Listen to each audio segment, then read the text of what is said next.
Apple watch SE2 है। आज हम इसका फ्रंट ग्लास चेंज करेंगे। आप देख सकते हो हार्ड ब्रोकन ग्लास है, बहुत ज़्यादा ग्लास टूटा है इसका। आज मैं आपको इसका सेफ तरीका बताऊंगा किस तरह से एप्पल वॉच का ग्लास चेंज करना है। वॉच को हीट करना है और ब्लेड की मदद से गैप बनाना है और उसमें लिक्विड डालना है, ठीक है, ताकि जो गैसकेट है वो लूज़ हो जाए और हमारा LCD सेफली बाहर आ जाए। और ग्लास ब्रोकन के जो छोटे छोटे पीसेस होते हैं उसको रिमूव करते रहना है ताकि जो LCD की पकड़ है वो कम हो जाए और आपकी LCD ईजिली फ्री हो जाए।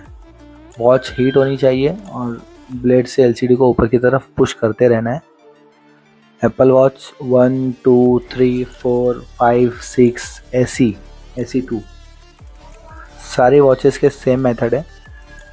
सीरीज़ 7 और सीरीज़ 8 में अलग टेक्निक है, क्योंकि उसकी जो ग्लास के नीचे रिंग होती है, जिस तरह iPhone 12 और 13 में ग्लास के नीचे डिस्प्ले की फ्रेम होती है, उसी तरह सीरीज़ 7 और सीरीज़ 8 में भी फ्रेम होती है।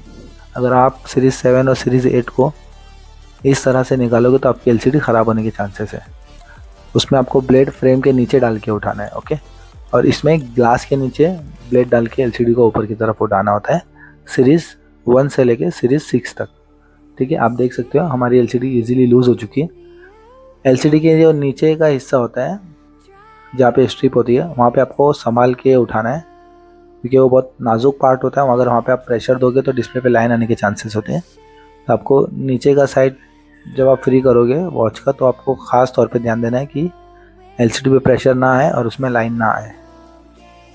LCD को जब हम कनेक्टर लूज़ करके फ्लेक्स निकालेंगे तो आपको इस चीज़ का ध्यान रखना है कि फ्लेक्स आपकी स्ट्रेट निकलनी चाहिए। टेढ़ी होकर निकलेगी तो फ्लेक्स में प्रॉब्लम आती है, उसमें LCD शो नहीं होगी या तो टच का तकलीफ आएगी। वो डिस्प्ले का प्रॉब्लम नहीं होता है, जो वॉच में LCD का फ्लेक्स होता है उसका तकलीफ रहती है वो, ओके। 0.28 mm की तार यूज़ कर रहे हैं हम वॉच का ग्लास सेपरेट करने के लिए। और जो हमारी हीटिंग है वो 85 डिग्री है। अलग अलग सेपरेटर का अलग अलग टेम्परेचर होता है। किसी टेम्परेचर में 75 डिग्री पे रिमूव हो जाता है ग्लास, किसी में 80, किसी में 85 और किसी में 90। ग्लास सेपरेट करने के टाइम पे आपको इस चीज़ का ध्यान रखना है कि आपकी जो टच की लेयर है वो कहीं से भी कट ना हो। अगर आपकी तार से टच की लेयर कट हो जाती है तो आपके टच में तकलीफ आएगी और आपको फिर उसके लिए टच चेंज करना पड़ेगा। आपका एक प्रोसेस एक्स्ट्रा हो जाएगा, ओके। आपको ग्लास सेपरेट करने में इस चीज़ का ध्यान रखना है कि आपकी जो तार है वो टच की लेयर में ना जाए। आप देख सकते हो हमने जिस तरह से ग्लास सेपरेट किया है, इसमें हमारी टच की लेयर बिल्कुल सेफ़ है। प्लस जो टच की लेयर है इस पर स्क्रैचेस भी नहीं है, जबकि ग्लास बहुत ज़्यादा हार्ड ब्रोकन था। तो आपको इस चीज़ का ध्यान रखना है और तार को बिल्कुल सॉफ्ट हाथ से आगे की तरफ लेकर जाना है। ग्लू क्लीन करने के बाद आपको 530 से LCD को पूरी प्रॉपर साफ़ करना है। अगर आपको कोई डिफ़िकल्टीज़ आ रही है तो आप दिए गए नंबर पर कॉल करके अपना कन्फ्यूज़न दूर कर सकते हो। और अगर आपको ट्रेनिंग चाहिए तो हम ट्रेनिंग भी देंगे आपको। Apple watch front glass, back glass, iPhone के फ्रंट ग्लास, बैक ग्लास और सारे एज मॉडल की आपको ट्रेनिंग दी जाएगी। जो भी हमारे गोल्डन टिप्स है वो हम यूट्यूब पर शो नहीं करते।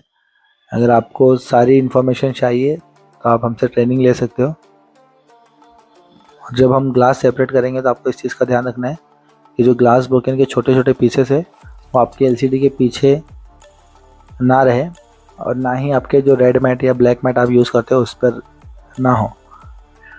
कभी कभी क्या होता है, जो ग्लास ब्रोकन के छोटे छोटे पीस होते हैं वो LCD में कहीं ग्लू की मदद से चिपक जाते हैं, या तो रेड मैट ब्लैक मैट जो आप यूज़ करते हो उसमें छुप जाते हैं, वो रह जाते हैं और पंचिंग के टाइम पे वो LCD को डैमेज कर देते हैं। या तो लाइन आ जाती है या तो ब्लैक स्पॉट आ जाता है, जिससे हमारा नुकसान हो जाता है। तो आपको इस चीज़ का ध्यान रखना है कि जो आपके ग्लास ब्रोकन के पीसेस है वो आपके डिस्प्ले पर भी ना हो और रेड मैट, ब्लैक मैट या पंचिंग के मोल्ड पर भी ना हो, ओके। और जब आप पंचिंग करोगे तो अलाइनमेंट एकदम प्रॉपर होना चाहिए, ठीक है। अगर आपका अलाइनमेंट प्रॉपर नहीं होगा तो आपकी पंचिंग भी प्रॉपर नहीं होगी, या तो आपके LCD में बबल्स आएंगे या तो आपकी LCD में लाइन भी आ सकती है।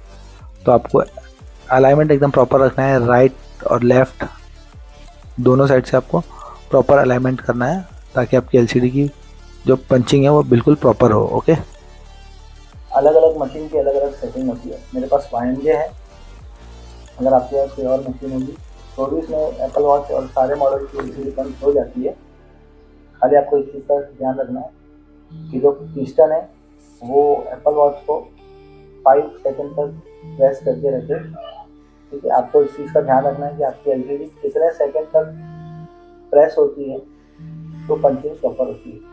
कोई कोई मशीन में 5 सेकंड में प्रॉपर होती है पंच, किसी मशीन में 8 सेकंड, किसी में 10 सेकंड। आपको इस चीज़ का ध्यान रखना है। जब भी आप ओसी वाले ग्लास पर डिस्प्ले को रखते हो तब आपको इस चीज़ का ध्यान रखना है कि आपका जो डिस्प्ले है वो ज़्यादा ओसीए पे ना चिपके। जितना कम पार्ट आपका डिस्प्ले का ओसीए पे चिपकेगा आपकी पंचिंग उतनी ही ज़बरदस्त होगी। अगर आप एलसीडी रखते हो और एलसीडी ज़्यादा जगह चिपक जाती है तो आपकी पंचिंग प्रॉपर नहीं होगी। तो आप कभी भी ये चीज़ ध्यान रखना कि जब भी आप पंच कर रहे हो तो मशीन का पूरा सेटअप आपका रेडी होना चाहिए, क्योंकि बहुत से टाइम क्या होता है कि जब हम ओसीए पे डिस्प्ले लगा देते हैं फिर हम मशीन चालू करते हैं या उसका मैट ढूंढते हैं या मोल्ड ढूंढते हैं, ये सब जो टाइम पास होता है उसमें हमारी जो डिस्प्ले है वो चिपकने लगती है ग्लास से, ज़्यादा चिपक जाती है। फिर हमारा सेटअप रेडी होता है उतनी देर में एलसीडी ज़्यादा चिपक जाती है और हमारी पंचिंग प्रॉपर नहीं होती और फिर हमारा काम फिनिशिंग में नहीं होता। ओके, देख सकते हो हमारी पंचिंग जो हुई है वो बिल्कुल परफेक्ट हुई है। अब ये जो बबल्स है वो 5 से 8 मिनट में रिमूव हो जाएंगे।